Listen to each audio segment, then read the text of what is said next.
Hello AP World Chargers. I'm Jose Horta, and today I will be speaking to you about Portuguese exploration from the 15th century to the early 16th century in Unit 4.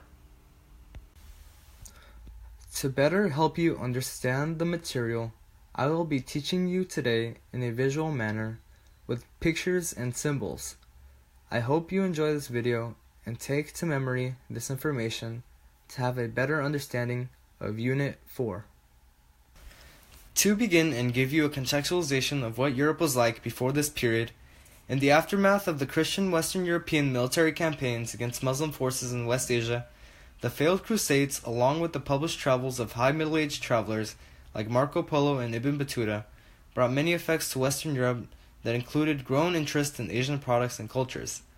This specific effect resulted in an expansion of trade in Western Europe during the 13th and 14th centuries, as manners in the weakened European feudal political scape were turning from self-sufficiency to production for trade. Due to their geographical location, Italian cities with ports on the Mediterranean Sea grew to have a monopoly on European trade with Asia, forcing other European nations to avoid their high prices by looking for an all-water route reaching different parts of Asia. European navigation was very imprecise during this period, but navigational and travel technologies were being renovated and created that included the astrolabe, magnetic compass, and the Portuguese caravel that was invented during the early 15th century, which was faster and more durable than the large ships used by other European nations at the time. Moving away from what was occurring before this in history, the event of the Portuguese exploration of the 15th to the early 16th century was an event during the Age of Exploration, where Portugal, beginning under the leadership of Prince Henry the Navigator in the 15th century, began a movement of state-sponsored seafaring expeditions with the goal of finding an all-water route to gain direct access to trade in the East and finding the source of African gold. Through the first expeditions, the southernmost they had gone was as far as modern-day Sierra Leone on the West African coast.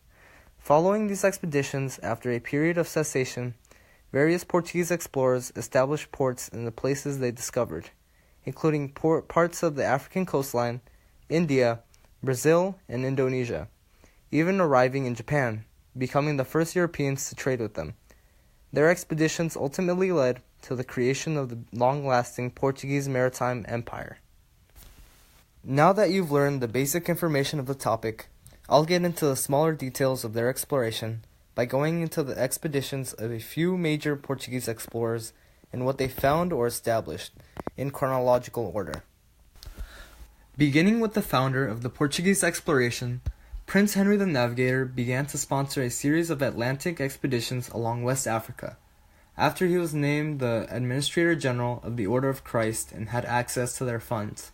He was motivated by the prospect of expanding Portuguese trade with West Africans for their products, specifically gold and slaves. Through his expeditions that continued until his death in 1460, he found the African products he sought, established Portuguese trading ports along the West African coast, and discovered a new navigational technique called Volta do Mar, where sailors returning from the west coast of Africa had to follow clockwise moving currents in the Atlantic to return to Portugal. In actuality, Prince Henry was never active in these expeditions and was only a sponsor and leader for these campaigns.